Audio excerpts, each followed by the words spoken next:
บายดีเจริญพรพอมีออกพี่น้องทุกคนอาลงแม่เมียงลาว่าจิสวาเบเดกการมาเมียอาลงตีนได้จิสวาเบโรเดกการมาเมียอาลงเลยจิสเดมาเร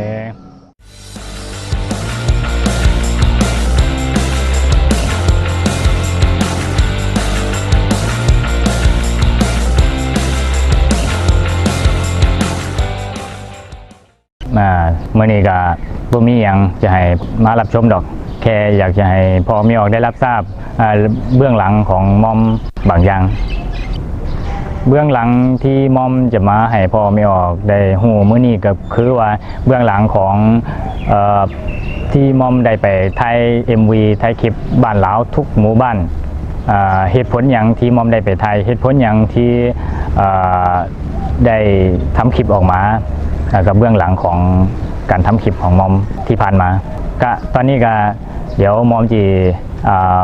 เก่ารายละเอียดให้พ่อไม่ออกได้รับรู้ว่าเบื้องหลังของมอมคืออย่างสิ่งที่มูหรือว่าในมูเฟสพม่าก็ดีมูเฟสทั้งพ่อไม่ออกทั้งพม่าก็ดีที่ไหนก็ดีก็ได้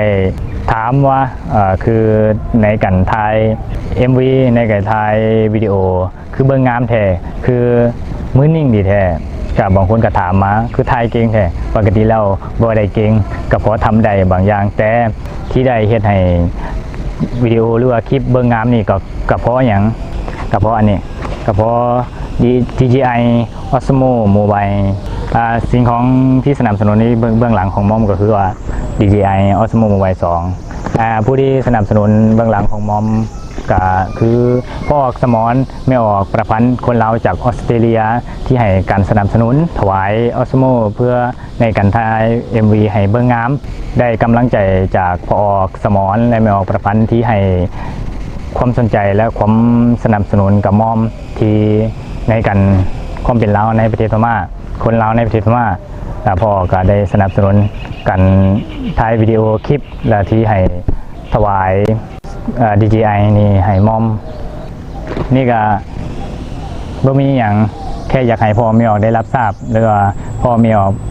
ผู้ติดตามทุกคนได้รับทราบว่าเบื้องหลังการสนับสนุนของการทำคลิปของมอมก็คือพ่อออกสมรมีออกประพันธ์อยู่ลาวจากออสเตรเลียแค่อยากให้พ่อมีออกทุกคนผู้ติดตามทุกคนได้ดีใจสาธุอนุโมทนาบุญนำกับพ่อออกสมรและมีออกประพันธ์ผู้ที่สนับสนุนมอมอยู่เบื้องหลังผู้ที่ให้กำลังใจมอมทุกคนที่ในเฟซใน YouTube ที่ติดตามรับชมกันก็ขอขอบใจและขอขอบคุณพ่อแม่ออกทุกคนที่ให้กำลังใจและที่ติดตามก็ดีใจร้ายทั้งมอมก็ดีใจแทนของคนลาวในพม่าทุกบ้านดีใจแทนเพิ่นนำเด้อก็จังไหนก็มอมก็จะทำหน้าที่ความเป็นลาวที่อยู่ในประเทศพม่าให้เต็มที่สุดที่มอมทำได้ตอนนี้ก็มอมก็ไม่ได้ทำอย่างด่วนแล้วก็ไม่ได้เพื่อลาวก็ได้หยุดไว้หลายปีแล้ว 2-3 ปีแล้วเพราะว่ามอมตอนนี้มาเรียนมหาลัยที่มันเดเลมหาลัยสงฆ์มันเดเลบุริสยูนิเวอร์ซิตี้ก็เลยไม่ได้ทำในพวกนี้ด่วนแล้วที่สิ่งที่มอมได้ทำคลิปบ้านลาวก็คือช่วงปิดเทอมก็รีบไปถ่ายบางเช่นปิดเทอม20 มื้อปิดเทอมเดือน2 เดือนนี่สิก็รีบไปถ่ายฝุ่นถ่ายพี่เพื่อให้พ่อแม่ได้รับชมที่ว่าถ่ายอย่างพ่อแม่กับผู้ติดตามทุกคนก็ได้มาถามว่าถามเลี้ยงนี่แน่เลี้ยงนั้นแน่เพื่อให้ได้หูกระจ่างแต่